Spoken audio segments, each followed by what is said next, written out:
Greetings, Sunim. Thank you for giving me a chance. My question is a theological one. The question relates that in Mahayana Buddhism, there are two major sects, the Zen Buddhism and the Pure Land Buddhism that are popular in Southeast Asia and Southeast Asia. My question is that Zen has become more and more spiritualized by coming in contact with the Western world, while Pure Land Buddhism has remained mainly devotion oriented. In the Buddhism, is there a way that we can connect both of them? Is there a way that we can integrate both of them and work a way together? And does Amitabha Buddha has a role to play in Zen Buddhism?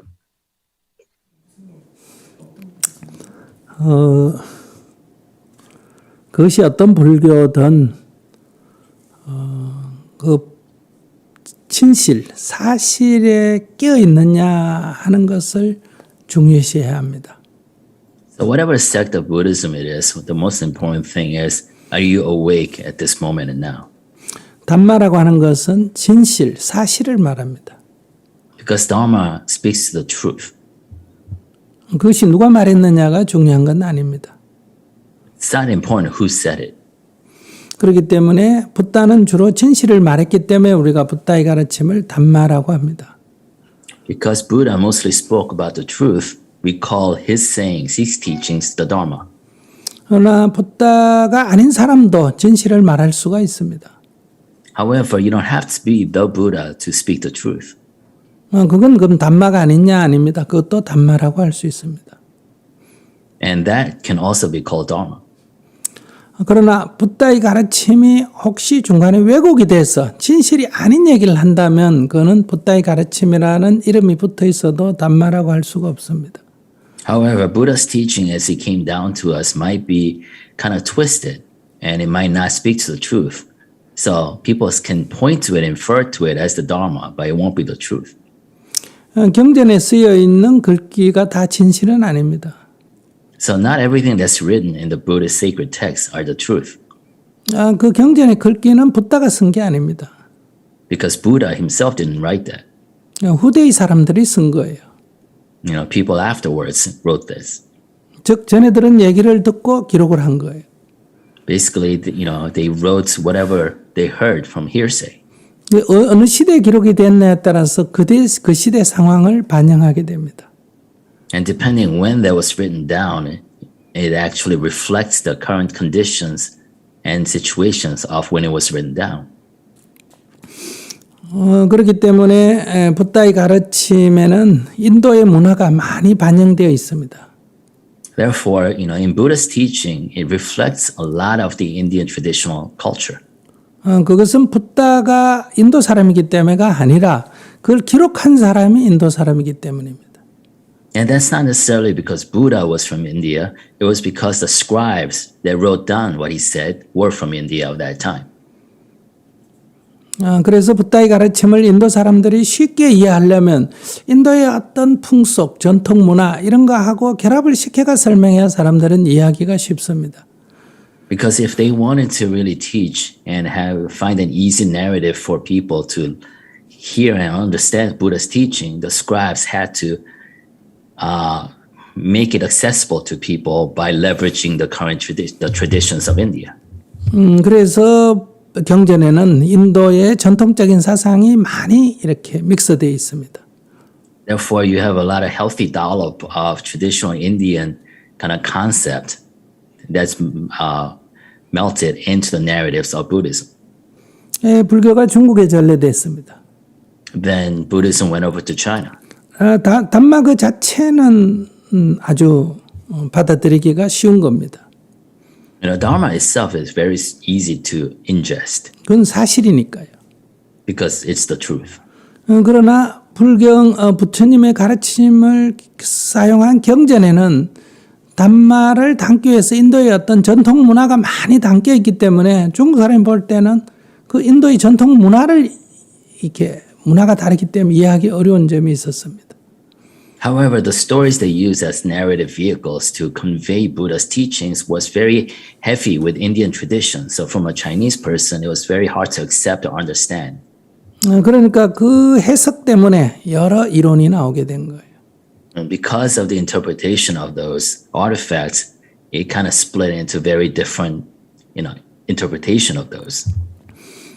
그래서 그 인도의 문화는 빼버리고 그냥 담마 그 자체만 갖고 얘기하자 이런 운동이 중국에 불교가 들어오고 몇백 년이 지난 뒤에 그런 관점이 일어났습니다. So after Buddhism was introduced, several centuries after Buddhism was introduced to China, there became a movement to want to strip Buddha's teachings away from the traditional Indian narratives and kind of get at just the essence of his teachings. 네, 그것이 선불교가 일어난 겁니다. And that's the Zen Buddhism. 그러나 이 젠 불교는 또 중국의 어떤 문화가 이렇게 가미될 수밖에 없습니다. However, it was inevitable that Zen Buddhism reflected some of the existing Chinese traditions. 그런 면에서 젠 부디즘의 그 담마가 젠 부디즘의 담마에 문제가 있는 게 아니라 젠 부디즘의 그 기록 그 법문의 그 기록이 중국 문화적 중국 사람에게 전파하기 위해서 나온 거기 때문에 인도의 어떤 문화적으로 기록되어 있는 이 경전과 많이 서로 다른 것처럼 보이게 됩니다. So it's not the essence of the Dharma that's embedded in Zen Buddhism that's the problem. Except when writing the teachings of Zen Buddhism, they had to leverage a lot of the Chinese cultural traditional narratives in order to package that teaching. So on the surface, it looks very different from the original teaching that had Indian traditional narratives that was packaged. 그러나 우리가 그 젠 부디즘이든 뭐 테라바타든 마하야나든 그 사실을 진실이 뭐냐, 사실을 말하고 있는 게 뭐냐 하는 관점에서 본다면 일맥상통하다고 볼 수 있습니다. But regardless of which sect or tradition it is, whether it's Theravada, Mahayana, or Zen, if you constantly ask the question of what is the truth, then you can see that it's consistent across the traditions. 테라바다 부디즘은 주로 인도에서 동남아 쪽으로 주로 많이 전파가 됐습니다. So Theravada Buddhism was spread from India towards Southeast Asian countries. 근데 이 동남아 쪽은 이 문명 수준이 인도보다 낮기 때문에 인도 문명이 그대로 전파가 됐습니다. Because the Southeast Asian countries were not as culturally sophisticated compared to India, it actually ingested and accepted wholesale a lot of the Indian traditions. 오늘 우리가 서양 문화를 그대로 받아들이는 것과 마찬가지입니다. It's almost as if Korea kind of wholesale accepted a lot of the Western tradition. 근데 중국은 인도와 대등한 그런 독자적인 문화를 가지고 있었습니다. However, at that time, China actually had an independent, autonomous culture that's on the same level as India. 그러니까 중국 문명이 인도에 그대로 가서는 중국 사람이 받아들이기 어려웠습니다. So it was very difficult for Chinese to actually accept wholesale and ingest the traditional culture of India. 그래서 처음에는 그 부다의 가르침을 중국 사람들이 도저히 이해를 못했기 때문에 중국 안에 있는 사상, 도교라고 하는 사상이 있는데 거기에 빗대가 설명해서 중국 사람들이 그렇구나 이렇게 알아들었습니다. So in the beginning of Buddhist spread in China, the Chinese people had trouble understanding the teachings of the Buddha. So a way to try to explain it to Chinese was to leverage the existing Chinese philosophy of the Tao and kind of leverage that as a compare and contrast to explain what Buddhism was. 그러다 몇백 년이 지난 뒤에 이제 중국 사람들도 불교를 바로 이렇게 받아들이기 시작했습니다. But after several centuries, it was possible for Chinese to accept Buddhism as its own teaching. 중국에서 많은 그 유학생이 인도에 직접 가서 배우고 돌아왔기 때문입니다. Then, because of many Chinese Buddhist monks went straight and studied directly on site in India and brought back the teachings. 이게 처음에 주로 중국어로 번역된 경전은 인도 사람이 중국에 와서 번역한 거고 이제 나중에 번역된 거는 중국 사람이 인도 가서 배웠다가 돌아와서 번역한 겁니다. So if you look at the initial, the earliest Chinese text of Buddhism, those were translated by Indian scholars or Buddhist monks into Chinese. But if you see it after several centuries, it was a Chinese who actually did that translation themselves. 그런데 중국 사람들이 이 불교를 중국의 불교가 전래된 것은 한 부처님 이후에 한 600년 정도 후지만은 그러나 중국 사람이 불교를 이렇게 좀 일반적으로 받아들이기 시작한 것은 1000년이 넘었습니다. So it was about 600 years after Buddha in which Buddhism started to trickle into China. But for them to fully kind of make it into their own, accept it as a independent tradition, it took about 1,000 years after Buddha. 인도에서는 그동안에 테라바타, 마하야나, 그다음에 바자라야나 이런 많은 불교의 이미 변화의 역사가 있습니다. And in that 1,000 years within India itself, where it originally arose, there was a kind of a steady evolution of Buddhism from Theravada to Mahayana to Tantric Buddhism. 근데 그것이 중국에는 한꺼번에 들어왔습니다. But all those different traditions and sects actually was imported into China all at the same time. 그러니까 붓다가 동시에 테라바타도 설하고 마하야나도 설하고 바자라야나도 설한 것처럼 다가왔습니다. It almost felt like from the Chinese perspective that Buddha simultaneously taught Theravada, Mahayana, and Vajrayana. 그러니까 이게 어느 게 더 맞느냐 이런 이제 의문이 들 수밖에 없습니다. So it was natural that the Chinese started to ask which one of these are actually the real teaching. 테라바타 마하야나 안에는 테라바타를 비판하는 그 말씀도 많이 들어 있습니다. Because within the Mahayana tradition, there is a lot of criticism of the Theravada tradition. 그러니까 중국에서는 당연히 마하야나가 더 좋아 보인 거예요. So from Chinese perspective, they thought Mahayana was the better, more sophisticated tradition.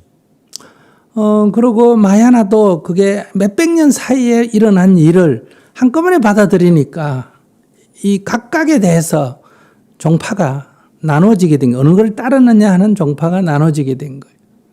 And also because Chinese, kind of had to ingest an abbreviated form of Mahayana that actually arose over several hundred years, naturally they started to ask and split into different sects depending on their focus and concentration. 그러니까 마치 인도에서 테라바타 안에 많은 부파 불교가 있듯이 중국의 마하야나 안에는 많은 종파가 발생하게 된 거예요. So just as there are a lot of subsects within the Theravada tradition in India, there became a lot of subsects within the Mahayana tradition in China. 그러니까 사람들은 주장이 서로 다르니까 어느 게 맞냐 이렇게 관심을 가질 수밖에 없잖아요. And people naturally had to ask because they were comparing and contrast different traditions. They almost seemed like different sects were teaching different teachings. 너는 다 부처님의 가르침이니까 어느 게 더 수준이 높으냐 낮냐 이런 논쟁을 하게 된 거예요. And so they started arguing like all this are Buddhist teaching, but which one is the real Buddhist teaching? Which is the more refined Buddhist teaching? 그래서 중국에서는 이 모든 경전을 이게 부처님이 설한 순서로 이렇게 매긴 거예요. So in China, they actually ordered all the sacred texts in the order of when Buddha spoke to them. 그래서 이 니카야는 8년간 설했다. So so basically they ordered in the order that Buddha spoke to that. 8년 무슨 뜻인가요, 스님? 그러니까 부처님의 45년 인생 중에서 니카야는 처음 설했다. So the sacred text of Nikaya, they said he spoke to them. This content he spoke during the first 8 years of his 45-year. 그다음에 또 초기 마하야나를 설했다. And also that he taught the beginning of the Mahayana. 그다음에 반야 불을 설했다. Then Vanya. 그다음에 이제 법화경 그러니까 뭐예요? 로터스 수트라를 설했다. Then he spoke to the Lotus Sutra. 그 다음에 이제 열반경, 니빠나를 설했다. Then he spoke to the Nibbana Sutra. 이렇게 서로 다른 것을 그러니까 수천 년의 세월 동안 있었던 사실이 동시에 들어오니까 이걸 서로 다른 것으로 보고 어느 게 더 수준이 높고 수준이 낮았냐 하는 관점에서밖에 중국 사람은 볼 수가 없었습니다. So because China had to accept Buddhism that had evolved over 1,000 years, but all at once, so they had no options except to ask which one of those is a more refined teaching compared to others. 그러니까 같은 불교 안에 종파가 서로 경쟁을 하게 된 거예요. So that led to different competition and difference of opinion and competition between sects. 그러니까 당연히 의문이 들 거 아니에요. And that naturally leads to a question. 진짜 부처님의 가르침은 뭘까? What is the real, true teaching of the Buddha? 이렇게 수많은 잡다한 말일까? Is it all this kind of talks, all these stories? 아니다, 이 마음이다. No, it's the mind. 그래서 이 마하야나는 부처님의 말씀이고 젠은 부처님의 마음이다. So Mahayana is the speech, is the stories of Buddha. However, Zen is the mind of the Buddha. 그러니까 우리가 마음이 더 중요하다. And mind is more important. 이런 주장을 하면서 선불교가 일어나게 된 거예요. So that's the assertion upon which Zen Buddhism was built. 여기 정토라는 것은 10가지 종류가 넘는 마하야나 종파의 가운데 하나입니다. So Pure Land is one of the more than 10 sects underneath Mahayana. 이것은 사람이 아미타바를 간절하게 부르면 죽어서 극락세계에 간다 하는 것을 골자로 있습니다. Basically, it says if you really humbly and sincerely ask for Amitabha, then you'll go to Nirvana after you die. 그러니까 붓다를 열심히 부르는 것을 수행으로 삼았습니다. So basically, its spiritual practice, main foray of spiritual practice in that sect was to call on the Buddha. 그러나 저희 정토 소사이어티는 그 정토 종파로서의 정토가 아닙니다. So our Jungto Society, JTS, is not affiliated with the Pure Land sect. 이것은 우리 단체 이름입니다. It's just a name for our organization. 우리의 기본 관점은 종파에 관계하지 않는 테라바타, 마하야나, 바자라야나, 젠 어떤 종파적 개념을 넘어서는 관점에서 있습니다. So our assertion is our perspective where we bring bear to spiritual practices that we go beyond the different sects of Buddhism, traditions of Buddhism, whether it's Theravada, Mahayana, Zen, or Tantric. 그러니까 테라바타의 어떤 근본 불교 가르침을 가장 중요시합니다. And we consider the essential teachings of the Theravada as the most important. 그리고 붓다의 삶을 정확하게 이해하는 것이 필요합니다. And it's important for us to understand exactly the life of the Buddha. 그리고 마하야나의 어떤 그런 대사회적인 참여 의식 이것을 저희들은 소중하게 계승합니다. Also, we also inherit the importance of Mahayana's tradition of engaged Buddhism. 그리고 젠 부디저의 이 단순하고 직설적인 그런 젠 부디즘의 관점을 가지고 있습니다. We also inherit the direct and simplistic approach of Zen Buddhism. 가장 바탕은 젠 부디즘의 바탕을 두고 있습니다. I think the foundational, if you have to choose one, that we practice on is probably Zen Buddhism. 그러나 젠 부디즘만이 옳다라고 고집을 하거나 폐쇄적이지는 않습니다. But we do not assert that Zen Buddhism is the only true Buddhism. 왜냐하면 우리는 젠 부디즘, 마하야나 부디즘이 아니라 부디즘을 추구하기 때문입니다. Because we don't pursue any Zen Buddhism or Mahayana Buddhism. We pursue just Buddhism. 그럼 왜 정토라는 이름을 정했느냐? Then why do we call ourselves Chongto, Pure Land? 정토에는 세 가지가 있습니다. There are three factors in Chongto. 정토라는 것은 청정국토라 해서 어떤 불교 이상 세계를 말합니다. So Pure Land, basically Jongto, refers to an ideal Buddhist world. 그러니까 일종의 붓다의 나라다 이런 얘기죠. Almost like a country of the Buddha. 근데 그 세계가 저 죽어서 갈 수 있는 저 우주 저편에 타방에 있다 하는 개념입니다. However, that Pure Land or that ideal world somewhere that you can go after you die. 네, 그것이 대표적인 것이 정토종입니다. And, so the sect that asserts that belief is the Jongto sect. 그 다음에 우리가 사는 이 땅의 미래, 앞으로 먼 미래에 붓다가 새로 출현해서 정토가 이루어진다는 종파가 있습니다. And there's another sect that says, Buddha is going to come back in the second coming and create a Jongto, a Pure Land, ideal land in the future. 그 부처님을 마이트레야 붓다라고 합니다. And that Buddha is called Maitreya Buddha.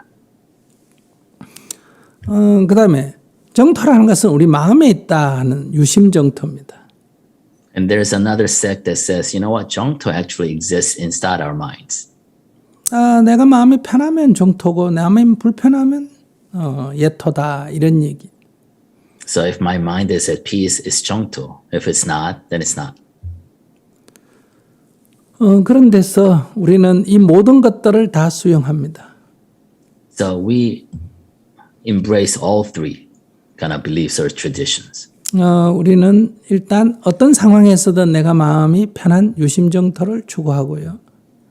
So first and foremost, we pursue the goal of having a peaceful mind regardless of externalities around us. 동시에 우리가 사는 사회를 좀 더 평화롭고 좀 더 살기 좋은 사회로 만들어서 우리 마음 밖에도 정토를 추구하고 있습니다.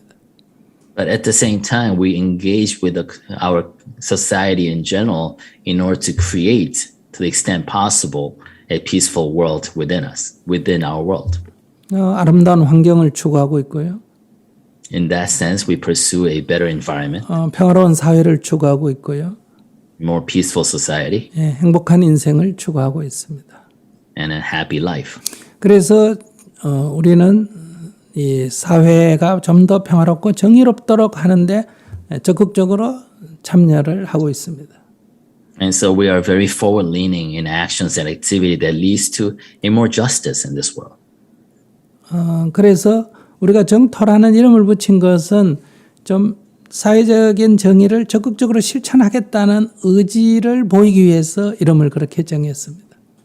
So when we named ourselves the organization Jongto, it expressed our desire to be proactively engaged with the world in which we live in to bring more social justice to this world. 중국이나 일본에 있는 정토 종하고는 아무 관계가 없습니다.